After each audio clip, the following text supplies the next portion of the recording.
everyone. 2026 NEET application open ആയിട്ടുണ്ട്. നിങ്ങൾ എല്ലാവരും അറിഞ്ഞിട്ടുണ്ടായിരിക്കും. ഫെബ്രുവരി 8-നാണ് ഓപ്പൺ ആയിട്ടുള്ളത്. അത് മാർച്ച് 8 രാത്രി 9 മണി വരെ നിങ്ങൾക്ക് അപ്ലിക്കേഷൻ കൊടുക്കാനുള്ള ടൈമാണ്. ബട്ട് മാർച്ച് 8 വരെ നിങ്ങൾ വെയിറ്റ് ചെയ്യരുത്. ബിക്കോസ് ഇന്ത്യയിലെ എല്ലാ സ്റ്റുഡൻസും അപ്ലൈ ചെയ്യുന്ന ഈ ഒരു വെബ്സൈറ്റിലൂടെയാണ്. ലാസ്റ്റിലേക്ക് ഹാങ് ആവാൻ ചാൻസ് ഉണ്ട്. അതുപോലെ തന്നെ നമുക്ക് ഡോക്യുമെന്റ്സും കാര്യങ്ങളെല്ലാം സബ്മിറ്റ് ചെയ്യാനുള്ളതാണ്. കൂടാതെ പ്രത്യേകം ശ്രദ്ധിക്കേണ്ട ഒരു കാര്യം, ഫോമും കാര്യങ്ങളെല്ലാം ഫില്ല് ചെയ്യുമ്പോൾ മിസ്റ്റേക്ക് ഒന്നും ഇല്ലാതെ കറക്റ്റ് ആയിട്ട് തന്നെ ഫില്ല് ചെയ്യാൻ ശ്രമിക്കുക. പിന്നെ ഒരു കാര്യമുണ്ട്, ഇൻ കേസ് നിങ്ങൾക്ക് എന്തെങ്കിലും മിസ്റ്റേക്ക് വന്നിട്ടുണ്ടെങ്കിൽ മാർച്ച് 10th to 12th വരെ നിങ്ങൾക്ക് കറക്ഷൻ വിൻഡോ ഓപ്പൺ ആകുകയാണ്. സോ നിങ്ങൾക്ക് അങ്ങനെ എന്തെങ്കിലും മിസ്റ്റേക്ക് വന്നിട്ടുണ്ടെങ്കിൽ കറക്റ്റ് ചെയ്യാനുള്ള ലാസ്റ്റ് ചാൻസ് കൂടിയാണത്. മിസ്റ്റേക്കും കാര്യങ്ങളും ഒന്നും ഇല്ലാതെ ഫില്ല് ചെയ്യാൻ ശ്രമിക്കുക. ഞങ്ങൾ ഈ ബാക്ക്ഗ്രൗണ്ട് പോലെ തന്നെ വൈറ്റ് ബാക്ക്ഗ്രൗണ്ടിൽ വേണം നിങ്ങളുടെ ഫോട്ടോ അപ്ലോഡ് ചെയ്യാൻ. പിന്നെ നിങ്ങൾ സ്പെക്സ് യൂസ് ചെയ്യുന്നവരാണെന്നുണ്ടെങ്കിൽ ഫ്ലാഷ് ലൈറ്റ് ഗ്ലാസ്സിൽ അടിക്കാതെ തന്നെ ശ്രദ്ധിക്കണം.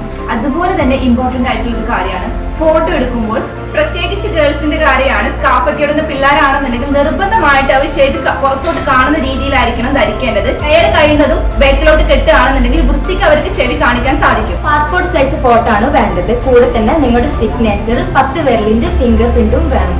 ഇനി 2026 തൊട്ടുള്ള ന്യൂ അപ്ഡേഷൻ ആണ്, ലൈവ് ഫോട്ടോ ക്യാപ്ചർ ചെയ്യണം. ആ ഫോട്ടോ നിങ്ങളുടെ ആധാർ കാർഡിലെ ഫോട്ടോയുമായിട്ട് വെരിഫിക്കേഷൻ ചെയ്യണം.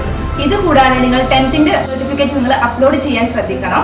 അതുപോലെ അഡ്രസ് പ്രൂഫായിട്ട് നിങ്ങൾ ആധാർ കാർഡും വെക്കാൻ ശ്രദ്ധിക്കണേ. ആധാർ അപ്ഡേറ്റഡ് ആണോ നിങ്ങൾ പ്രത്യേകം ശ്രദ്ധിക്കണം. Name, date of birth, year of birth അല്ല, ഡേറ്റ് ഓഫ് ബർത്ത് അപ്ഡേറ്റഡ് ആണോ എന്ന് ശ്രദ്ധിക്കണം. കൂടാതെ അഡ്രസ്സും കാര്യങ്ങളെല്ലാം കറക്റ്റ് ആണോ എന്ന് ശ്രദ്ധിക്കണേ. ഇൻ കേസ് നിങ്ങൾ ഡിസബിലിറ്റി ഉള്ള ഒരു കുട്ടിയാണെന്നുണ്ടെങ്കിൽ റിന്യൂവൽ ചെയ്തിട്ടുള്ള, അപ്ഡേറ്റ് ചെയ്തിട്ടുള്ള സർട്ടിഫിക്കറ്റ് നിങ്ങൾ അപ്ലോഡ് ചെയ്യാൻ ശ്രദ്ധിക്കണം. അതുപോലെ തന്നെ നിങ്ങളുടെ കാസ്റ്റ് തെളിയിക്കുന്ന സർട്ടിഫിക്കറ്റ് നിങ്ങൾ അപ്ലോഡ് ചെയ്യാൻ ശ്രദ്ധിക്കണേ. ബാക്ക്വേർഡ് കാറ്റഗറീസ് ആണെങ്കിൽ നിങ്ങളുടെ SC, ST തെളിയിക്കുന്ന ഡോക്യുമെന്റ്സും കയ്യിൽ കരുതുക. OBC സ്റ്റുഡൻസ് ആണെന്നുണ്ടെങ്കിൽ നിങ്ങളുടെ നോൺ ക്രിമിനൽ സർട്ടിഫിക്കറ്റും അപ്ലോഡ് ചെയ്യണം. എല്ലാവരും April 1, 2025 ഇഷ്യൂ ചെയ്ത സർട്ടിഫിക്കറ്റ് വേണം അപ്ലോഡ് ചെയ്യാൻ.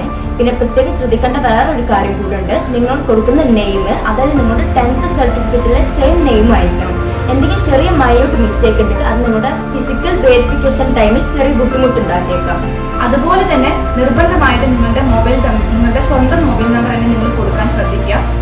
കൂടുതലും നിങ്ങൾക്ക് അറിയാം, നിങ്ങൾക്ക് കൂടുതലും ഉപയോഗിക്കുന്ന ഇമെയിൽ ID തന്നെ നിങ്ങൾ കൊടുക്കാൻ ശ്രദ്ധിക്കുക. കാരണം ഫർദർ ഇൻഫോർമേഷൻസും കാര്യങ്ങളൊക്കെ നിങ്ങൾക്ക് മെയിൽ വഴി ആയിരിക്കും വരുന്നുണ്ടാവുക. അതുകൊണ്ട് തന്നെ നിങ്ങൾ ഉപയോഗിക്കുന്ന മൊബൈൽ നമ്പർ അതുപോലെ തന്നെ ഇമെയിൽ ID നിങ്ങൾ കൊടുക്കാൻ ശ്രദ്ധിക്കുക. ഇതിൽ നിങ്ങൾക്ക് പാസ്വേഡ് കാര്യങ്ങളൊക്കെ നിങ്ങൾ മറന്നു പോയി കഴിഞ്ഞാൽ നിങ്ങൾക്ക് എന്താണ് അത് പിന്നീട് ബുദ്ധിമുട്ടായിരിക്കും. രജിസ്ട്രേഷൻ ടൈമിൽ നിങ്ങൾക്ക് ഒരു യൂണീക്ക് പാസ്വേഡ് കൊടുക്കാനുള്ള ഒരു ഓപ്ഷൻ ഉണ്ടാവും. 8 മുതൽ 13 വരെയുള്ള ക്യാരക്ടർ ആണ് വരേണ്ടത്. കുറഞ്ഞത് ഒരു ക്യാപിറ്റൽ, സ്മോള്, ഒരു നമ്പർ, സ്പെഷ്യൽ ക്യാരക്ടർ ആണ് ഇതിൽ ഇൻക്ലൂഡ് ആവേണ്ടത്. ഇൻ കേസ് നിങ്ങൾ പാസ്വേഡ് മറന്നു പോവുകയാണെന്നുണ്ടെങ്കിൽ നിങ്ങൾക്ക് ഒരു സെക്യൂരിറ്റി ക്വസ്റ്റ്യൻ വരും. ആ ക്വസ്റ്റ്യൻ ആൻസർ നിങ്ങൾ തന്നെ കൊടുക്കാൻ ശ്രമിക്കുക. ഒരുപാട് പിള്ളേരുകൾ ഇന്റർനെറ്റ് കഫേയിൽ പോയിട്ടാണ് ചെയ്യുന്നത്. അതുകൊണ്ട് തന്നെ നിങ്ങളുടെ പാസ്വേഡ് അതേപോലെ നിങ്ങളുടെ മൊബൈൽ നമ്പർ നിങ്ങൾ തന്നെ പറഞ്ഞു കൊടുക്കാൻ ശ്രദ്ധിക്കണം. മറക്കാതിരിക്കാൻ വേണ്ടിയിട്ട് നിങ്ങളുടെ ഫോം പ്രിന്റ് ഔട്ട് എടുത്തിട്ട് അതിന്റെ ബാക്കിൽ നോട്ട് ചെയ്താൽ നിങ്ങൾക്ക് പെട്ടെന്ന് അത് ക്യാച്ച് ചെയ്യാം. അത് പറഞ്ഞപ്പോഴാണ് വേറൊരു കാര്യം മറന്നത്. 2026 തൊട്ട് MBBS, BDS, BA, MS, BU, MS, veterinary ഇത് കൂടാതെയുള്ള അലൈഡ് കോഴ്സസ് ആണോ നിങ്ങൾ നോക്കുന്നത്? അതായത് BOT, BPT, dialysis technology, anaesthesia technology, optometry ഇതുപോലത്തെ കോഴ്സസ് ആണോ നിങ്ങൾ നോക്കുന്നതെങ്കിൽ നിങ്ങൾക്കും ഈ വർഷം നീറ്റ് നിർബന്ധമാണ്. നഴ്സിംഗ്, ജിപ്മർ, എയിംസ് ഇതുപോലത്തെ കോളേജസിലാണ് നിങ്ങൾ നോക്കുന്നതെങ്കിൽ നിങ്ങളും നീറ്റ് എഴുതണം. അല്ലാതെ കുഹാസ്, രാജീവ് ഗാന്ധി ഇതുപോലത്തെ യൂണിവേഴ്സിറ്റിയിലൊക്കെയാണ് നോക്കുന്നതെങ്കിൽ നിങ്ങൾക്ക് നീറ്റ് നിർബന്ധമില്ല. പിന്നെ എക്സാം വരുന്നത് May 4-നാണ്. 180 മിനിറ്റ് ആണ്, അതായത് 3 മണിക്കൂറാണ്. കഴിഞ്ഞ പ്രാവശ്യത്തെ പോലെ വേറെ ചേഞ്ചസോ കാര്യങ്ങളോ ഒന്നുമില്ല. 13 ലാംഗ്വേജസിലാണ് നിങ്ങൾക്ക് എക്സാം നടക്കുന്നത്. അതുകൊണ്ട് നിങ്ങൾക്ക് ഇഷ്ടപ്പെട്ട നിങ്ങളുടെ ലാംഗ്വേജസ് നിങ്ങൾക്ക് സെലക്ട് ചെയ്യാവുന്നതാണ്.